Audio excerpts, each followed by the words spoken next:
धन्यवाद देते हैं कि आज का दिन आपने दिखाया।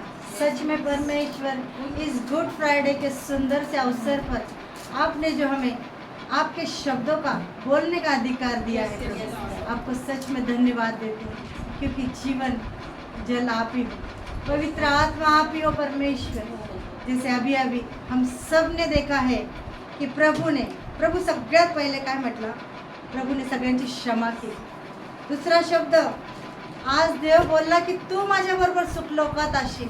तर जे जे लोक हे शब्द ऐकला आहे प्रत्येकाने, आणि प्रत्येकाने आपल्या हृदयात हे कबूल करा की आज आपण देवाबरोबर सुखलोकात जाण्याचा मार्ग आपला मोकळा झालेला आहे आणि बिनधास्तपणे आपण देवाजवळ राहणार आहोत। आणि तिसरा शब्द देव काय बोलला माहिती, बाई हा तुझा मुलगा, आणि योहानाला म्हटला ही तुझी आहे।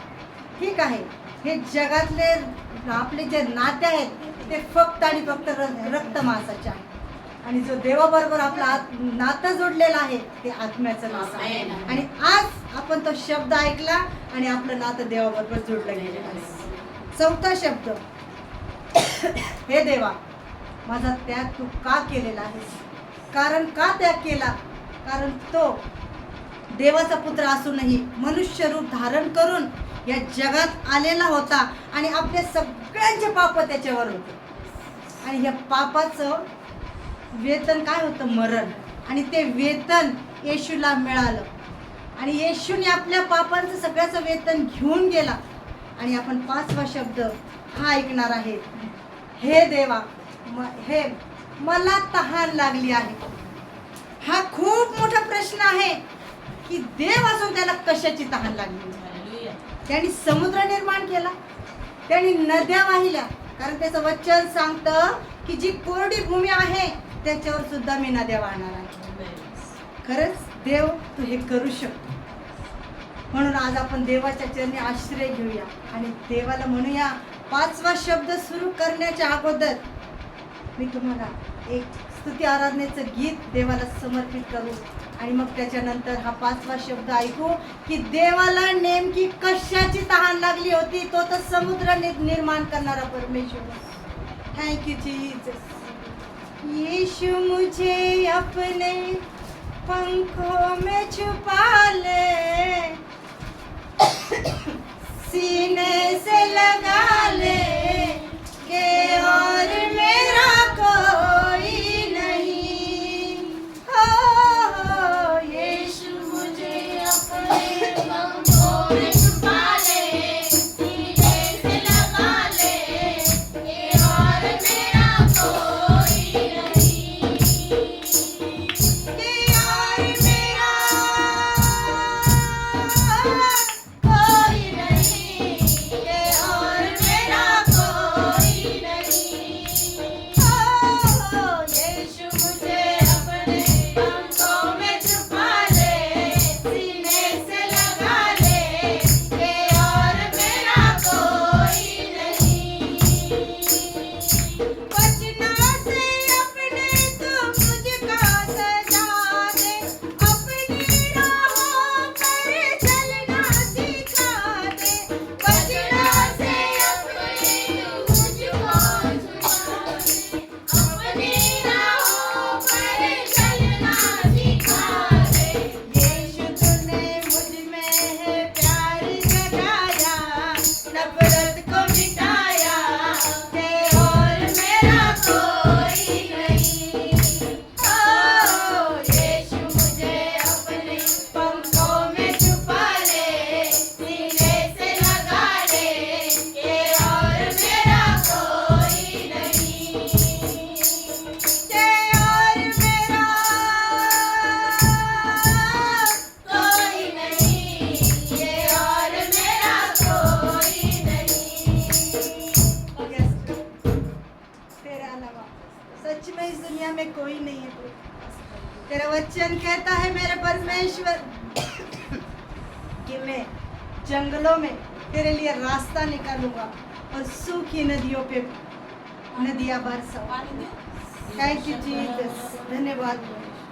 आपण देवाचा पाचवा शब्द ऐकूया, कारण आज देव आपल्याला प्रत्येकाला आशीर्वादित करणारा देव आहे। योहान याचा 19वा अध्याय आणि त्याचं 28 वचन. आपल्याला उशीर झालेला आहे आणि उशीर तर झालेला नाही, पण आपण देवाच्या बरोबर वेळेवर चाललेलो आहे. जो शब्द देवाने त्यावेळेस उच्चारला तो शब्द या ठिकाणी उच्चारण्यात येत आहे. म्हणून देवाला धन्यवाद देऊया.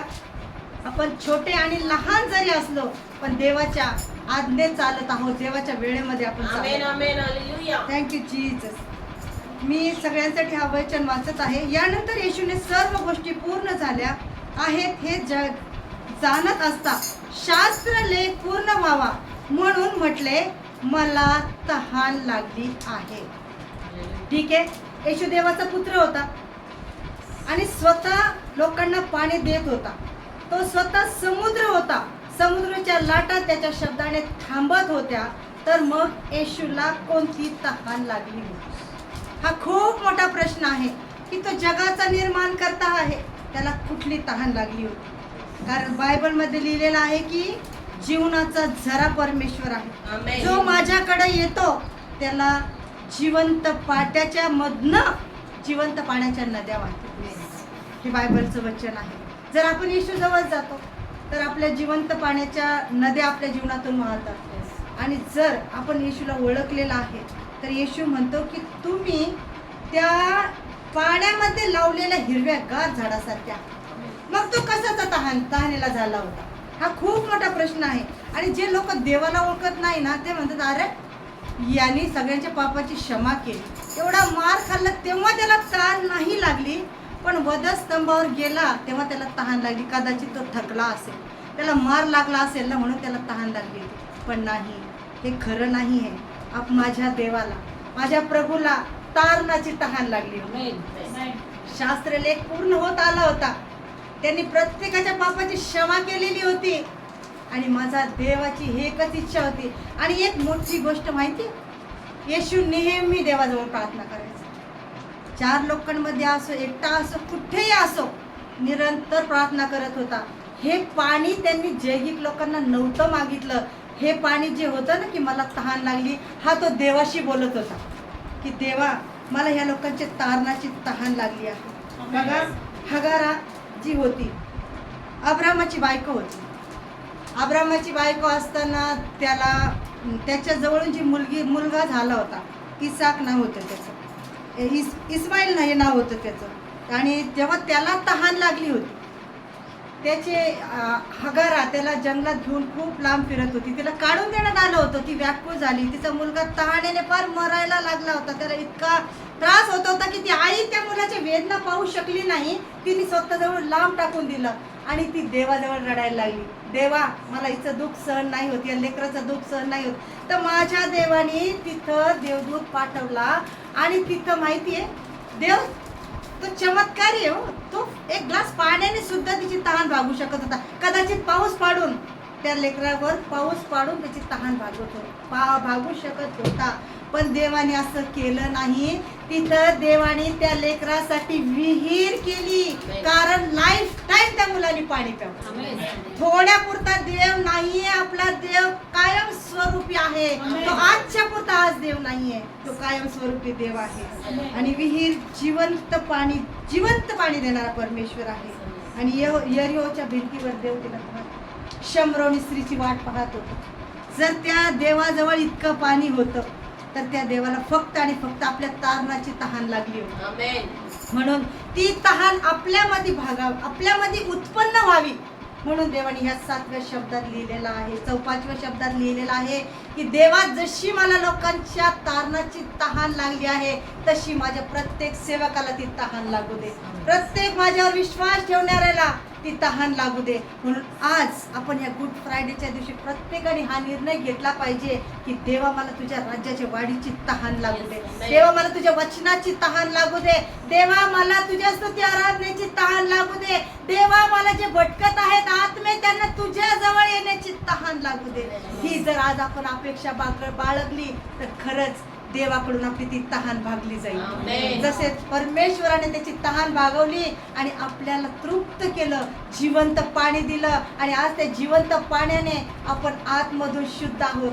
आत्मा शुद्ध पाहिजे. सारं जग मिळवलं आणि आपला आत्माच गमावला तर काय लाभ. म्हणून आज ते जिवंत पाणी जे आहे, देवाला जी तारणाची तहान लागली होती ती तहान परमेश्वराने पूर्ण केली. आणि तो म्हणत होता, येशू म्हटला की मला माझ्या डोळ्यांनी या लोकांचं तारण पाहायचं आहे.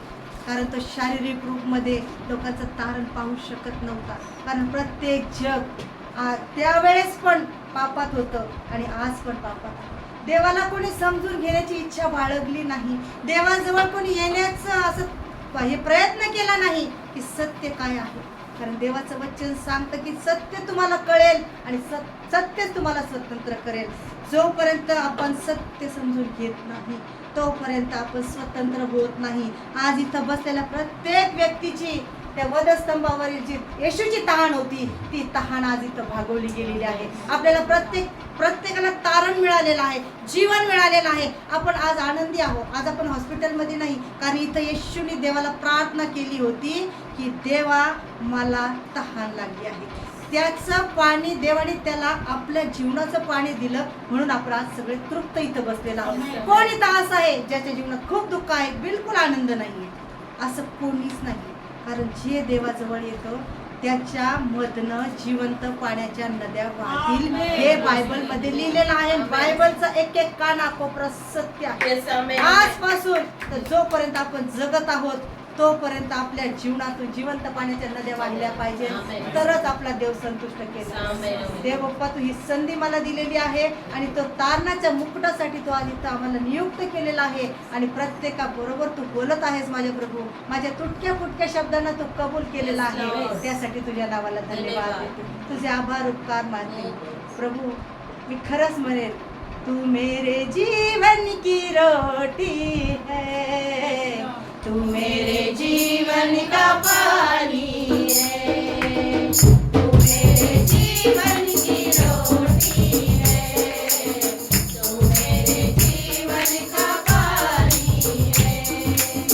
खाता रहूं, पीता रहूं, खाता रहूं, पीता रहूं, तेरी महिमा गाता रहूं, तेरी महिमा गाता रहूं. तू मेरे जीवन की रोटी है, तू मेरे जीवन का पानी है, तू मेरे जीवन की रोटी है, तू मेरे जीवन का पानी है. Thank you Jesus. धन्यवाद प्रभु, तू हमारे जीवन की रोटी और पानी है.